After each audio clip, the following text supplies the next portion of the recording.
Hi friends, ഇന്ന് നമ്മൾ കേൾക്കാൻ പോകുന്നത് നീ വരുവോളം 28-ാം ഭാഗം. രചന ആമിക. അവതരണം ബിൻസു ഷിജി. ആകാശസീമകളെ ഓർമ്മിപ്പിക്കുന്ന നീല നിറമുള്ള ചുരിദാറിലായിരുന്നു വീണ. കുളി കഴിഞ്ഞ് ഈർപ്പം മാറാത്ത തൻ്റെ സമൃദ്ധമായ മുടി പിന്നിലേക്ക് അഴിച്ചിട്ടിരുന്ന അവൾ ആ നിമിഷം ഒരു ദേവതയെപ്പോലെ ശോഭിച്ചു.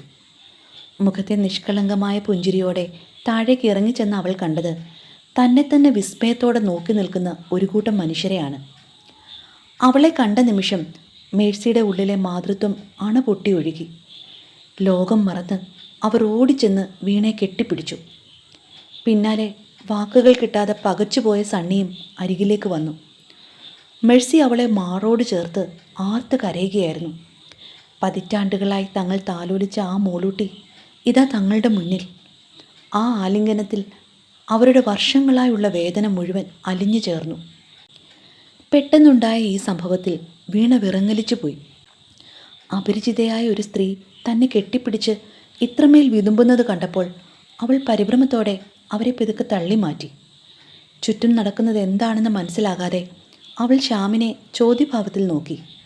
അവളുടെ കണ്ണുകളിൽ ഭയവും ആശയക്കുഴപ്പവും നെള്ളിച്ചിരുന്നു.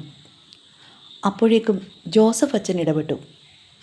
അദ്ദേഹം മേഴ്സിയെ പെതുക്കെ പിടിച്ചു മാറ്റി ശാന്തമായി പറയാൻ തുടങ്ങി. നിൽക്കൂ മേഴ്സി, ആദ്യം ഞാൻ ഈ കുട്ടിയോടൊന്ന് സംസാരിക്കട്ടെ. അതിനുശേഷം പോരെ ഈ കെട്ടിപ്പിടുത്തവും കരച്ചിലും ഒക്കെ. ശ്യാം വീണയുടെ കൈകളിൽ മുറുക്കെ പിടിച്ചു. അവളുടെ ഉള്ളിലെ വിറയൽ അവൻ അറിയാമായിരുന്നു. ജോസഫ് അച്ഛനൊപ്പം അവർ വീടിന് പുറത്തെ ശാന്തമായ ഇടത്തേക്ക് നടന്നു. ഞാൻ പറയാം മോളെ, എല്ലാത്തിനും കൃത്യമായ കാരണങ്ങളുണ്ട്, അച്ഛൻ സൗമ്യമായി പറഞ്ഞു. അച്ഛനോട് ചേർന്ന് നിന്ന് വീണ വല്ലാതെ വിതുമ്പി. ഫാദർ, ദയവ് ചെയ്ത് എന്താണെന്ന് പറയൂ, എനിക്കൊന്നും മനസ്സിലാവുന്നില്ല. അച്ഛൻ മെല്ലെ നടന്നുകൊണ്ട് അവളുടെ കണ്ണുകളിലേക്ക് നോക്കി ചോദിച്ചു. മോളെ, നിന്റെ ഓർമ്മയിൽ ബാക്കിയില്ലാത്തൊരു ഭൂതകാലം നിനക്കുണ്ട്. നീ എപ്പോഴെങ്കിലും കേട്ടിട്ടുണ്ടോ ശിവപുരം എന്ന ഗ്രാമത്തെപ്പറ്റി? ശിവപുരം എന്ന പേര് കേട്ടതും വീണയുടെ ഉള്ളിൽ ഒരു മിന്നൽ പിണർ പാഞ്ഞുപോയി.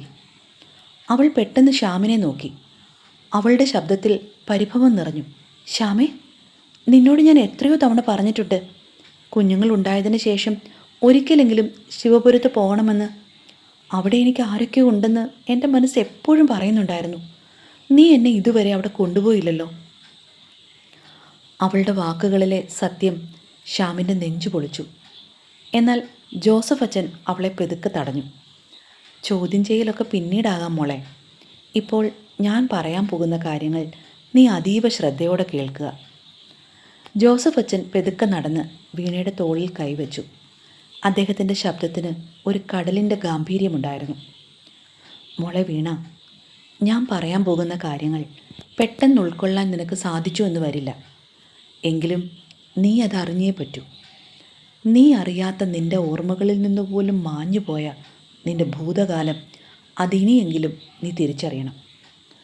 അദ്ദേഹം ഒന്ന് നിർത്തി വല്ലാത്ത ഭയത്തോടെ തന്നെ നോക്കുന്ന അവളുടെ കൈകളെ മുറുകെ പിടിച്ചുകൊണ്ട് തുടർന്നു. ഇത്രയും കാലം നിന്നെ നെഞ്ചോട് ചേർത്ത് പിടിച്ച രവിയും ഇന്ദുവും നിനക്ക് ദൈവതുല്യർ തന്നെയാണ്. പക്ഷെ മോളെ, അവരല്ല നിൻ്റെ യഥാർത്ഥ മാതാപിതാക്കൾ. നിന്നെ ഈ ഭൂമിയിലേക്ക് ഏറ്റുവാങ്ങിയവർ അവരല്ല.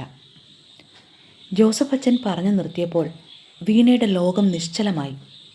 ഭയവും ഞെട്ടലും പെട്ടെന്ന് കടുത്ത ദേഷ്യമായി മാറി.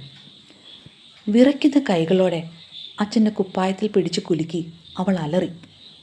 എൻ്റെ ഡാഡിയും മമ്മിയും എൻ്റെ മാതാപിതാക്കളല്ലെന്നോ? വെറുതെ ഓരോന്ന് പറഞ്ഞ് എന്നെ ഭ്രാന്ത് പിടിപ്പിക്കരുത്.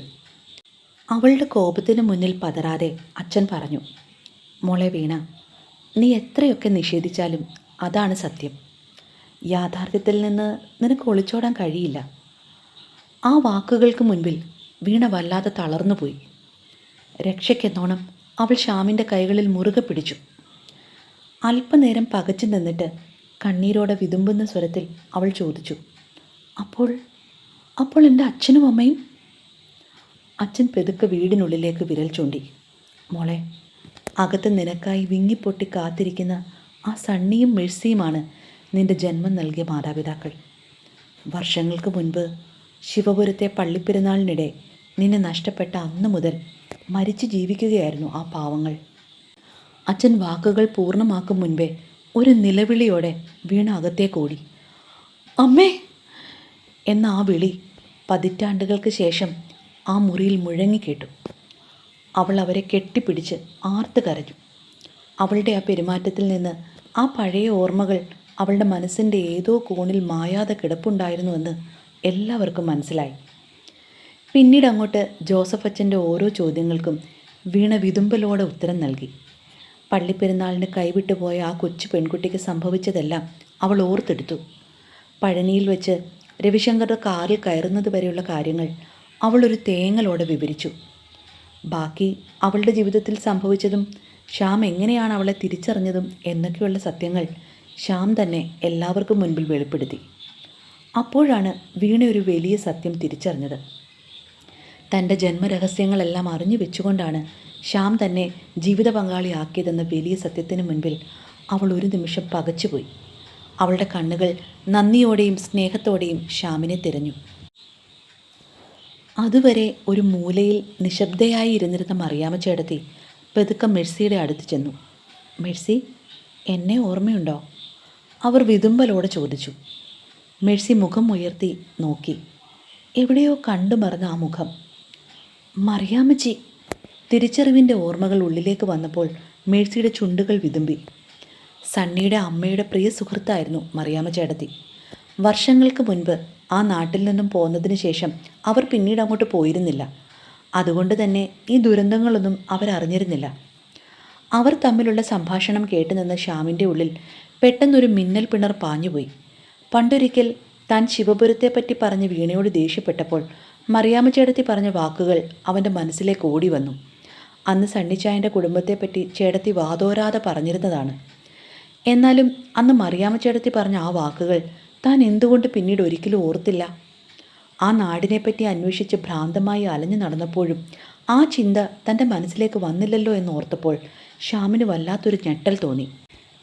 എനിക്ക് എങ്ങനെ അത് മറന്നുപോകാൻ സാധിച്ചു?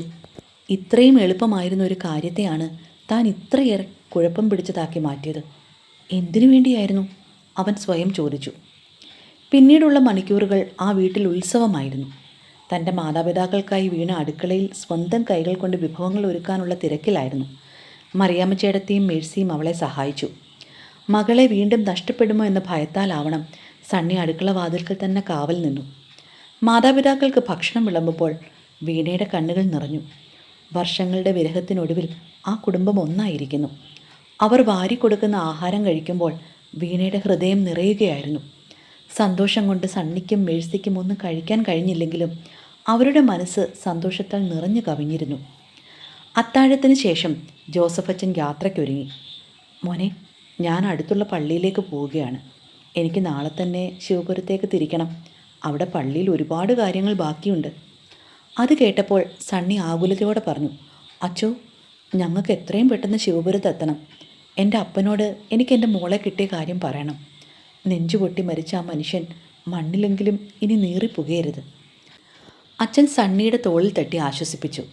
സണ്ണി, നീ ഇപ്പോൾ ധൃതിപ്പെടേണ്ട. മോൾക്കൊപ്പം 2 ദിവസം സന്തോഷമായി ഇവിടെ നിൽക്ക്. മത്തായി ചേട്ടനോട് കാര്യങ്ങളെല്ലാം ഞാൻ കൃത്യമായി പറഞ്ഞോളാം. അപ്പോഴേക്കും അങ്ങോട്ട് വന്ന് ശ്യാം പറഞ്ഞു. അച്ഛാ, 2 ദിവസം കഴിയുമ്പോൾ ഞാൻ എല്ലാവരെയും തിരിച്ച് അവിടെ എത്തിക്കാം. എനിക്കും കുഞ്ഞുങ്ങൾക്കുമൊക്കെ അവിടെ വന്നേ പറ്റൂ. അച്ഛനും 2 ദിവസം കഴിഞ്ഞ് ഞങ്ങളോടൊപ്പം പോയാൽ പോരെ? അത് കേട്ട് അച്ഛൻ പൊട്ടിച്ചിരിച്ചു. എൻ്റെ കുഞ്ഞേ, പള്ളിയിലെ 100 കൂട്ടം കാര്യങ്ങൾ അവിടെ ഇട്ടിട്ടാണ് ഞാൻ ഇങ്ങോട്ട് വന്നത്. ഇനി ഇവിടെ നിന്നാൽ നീ എന്നെ ഇവിടുത്തെ പള്ളിയിൽ അപ്പോയിൻ്റ് ചെയ്യേണ്ടി വരും. അച്ഛൻ്റെ തമാശയിൽ പങ്കുചേർന്നുകൊണ്ട് എല്ലാവരും ചിരിച്ചു. വീട്ടിൽ മുത്തശ്ശനും മുത്തശ്ശിയും എത്തിയതോടെ കുട്ടികൾ വലിയ സന്തോഷത്തിലായി. വീണയാകട്ടെ തൻ്റെ അപ്പയുടെ അമ്മയുടെ നിഴൽ പോലെ അവർക്ക് പിന്നാലെ തന്നെ നടന്നു. എന്നാൽ ശ്യാമിൻ്റെ മനസ്സ് അപ്പോഴും മറ്റൊരു വലിയ ചിന്തയിലായിരുന്നു. തൻ്റെ പപ്പയോടും അമ്മയോടും ഈ കാര്യങ്ങൾ എങ്ങനെ വെളിപ്പെടുത്തും? അവരിത് ഏത് രീതിയിൽ സ്വീകരിക്കും? പിറ്റേത് ബാങ്കിലിരിക്കുമ്പോഴും അവൻ്റെ മനസ്സ് ആ വേവലാതിയിൽ ഉരുകിക്കൊണ്ടിരുന്നു. എന്തായാലും ഇന്ന് തന്നെ പപ്പയോട് പറയണം, അവൻ ഉറപ്പിച്ചു. അവൻ വേഗം ഫോണെടുത്ത് മഹാദേവനെ വിളിച്ചു. പതിവില്ലാതെ ആ സമയത്തുള്ള മകൻ്റെ വിളി കണ്ട് മഹാദേവൻ ചോദിച്ചു. എന്താടാ മോനെ, എന്താണ് പതിവില്ലാത്തൊരു വിളി? പപ്പ, ഞാൻ പറയാൻ പോകുന്ന കാര്യം വളരെ ഗൗരവമുള്ളതാണ്. ഇത് കേട്ട് കഴിയുമ്പോൾ പപ്പ എന്നെയും എൻ്റെ ഭാര്യയും വെറുക്കരുത്. ശ്യാമിൻ്റെ ശബ്ദം വിറയ്ക്കുന്നുണ്ടായിരുന്നു. ഓഹോ, അത്ര വലിയ കാര്യമാണോ? എന്തായാലും നീ പറ, ഞാൻ കേൾക്കട്ടെ. മഹാദേവൻ ശാന്തനായി പറഞ്ഞു. ശ്യാം ഉണ്ടായ കാര്യങ്ങളെല്ലാം പപ്പയോട് ചുരുക്കി പറഞ്ഞു. പപ്പ, അവൾ ക്രിസ്ത്യാനിയാണെന്ന് സത്യമൊഴികെ ബാക്കിയെല്ലാം അറിഞ്ഞുകൊണ്ട് തന്നെയാണ് ഞാൻ അവളെ വിവാഹം കഴിച്ചത്. എനിക്ക് അവളോടുള്ള സ്നേഹം അത്രയ്ക്ക് വലുതായിരുന്നു. അതുകൊണ്ടാണ് നിങ്ങളിൽ നിന്ന് പോലും ഇത് മറച്ചു വെച്ചത്. എന്നോട് ക്ഷമിക്കണം. ശ്യാം പറഞ്ഞു നിർത്തി. ഏറെ നേരത്തേക്ക് മറുപുറത്ത് കടുത്ത നിശബ്ദതയായിരുന്നു. പരിഭ്രമത്തോടെ അവൻ വിളിച്ചു, പപ്പ. അല്പനേരത്തിന് ശേഷം മഹാദേവൻ പറഞ്ഞു, മതത്തിൻ്റെയും ജാതിയുടെയും കാര്യത്തിൽ ഞങ്ങൾ അല്പം യാഥാസ്ഥിതികരാണെങ്കിലും ഞങ്ങൾക്ക് നിന്നെ മനസ്സിലാകും മോനെ. നീ ചെയ്തത് വലിയൊരു പുണ്യം തന്നെയാണ്. ഇത് നമുക്കിടയിൽ തന്നെ ഇരിക്കട്ടെ, മറ്റാരും അറിയേണ്ടതില്ല. ഞങ്ങളിപ്പോൾ അങ്ങോട്ട് വരികയാണ്. നിന്റെ ഭാര്യയുടെ മാതാപിതാക്കളെ ഞങ്ങൾക്കൊന്ന് കാണണം. വൈകുന്നേരത്തോടെ മഹാദേവനും ഭാര്യയും അവിടെ എത്തിച്ചേർന്നു. ശ്യാം ഭയന്നതുപോലെ യാതൊരു ഭാവഭേദവും മഹാദേവനുണ്ടായിരുന്നില്ല. എല്ലാവരും ഒരുമിച്ച് ഭക്ഷണം കഴിച്ച് രാത്രി വെളുക്കുവോളം സംസാരിച്ചിരുന്നു. അവർക്കൊപ്പം അനുവും നവീനും ഉണ്ടായിരുന്നു. ഉറങ്ങുന്നതിന് മുൻപ് അവരൊരു തീരുമാനമെടുത്തു. ശിവപുരത്തേക്കൊരു യാത്ര. മഹാദേവൻ പറഞ്ഞു, ഞാനൊന്ന് വീട് വരെ പോയിട്ട് വരാം. നിങ്ങളെല്ലാവരും ഓഫീസിൽ ലീവ് പറയും. മറ്റന്നാൾ നമുക്ക് യാത്ര പുറപ്പെടാം. നമുക്ക് 2 വണ്ടികളിലായി പോകാം. അന്ന് രാത്രി ശ്യാമിൻ്റെ നെഞ്ചോട് ചേർന്ന് കിടക്കുമ്പോൾ വീണ ഒരുപാട് സ്വപ്നങ്ങൾ കണ്ടു. താൻ ജനിച്ചു വളർന്ന മണ്ണ്, ആ പള്ളിമുറ്റം, തന്നെ കാത്തിരിക്കുന്ന തൻ്റെ നാട്. ആ യാത്രയ്ക്കായുള്ള കാത്തിരിപ്പിൽ അവളുടെ കണ്ണുകളിൽ സന്തോഷത്തിൻ്റെ തിരയിളക്കമായിരുന്നു. തുടരും. അടുത്ത ഭാഗവുമായി കാണും വരെ ബൈ ബൈ. Stay safe.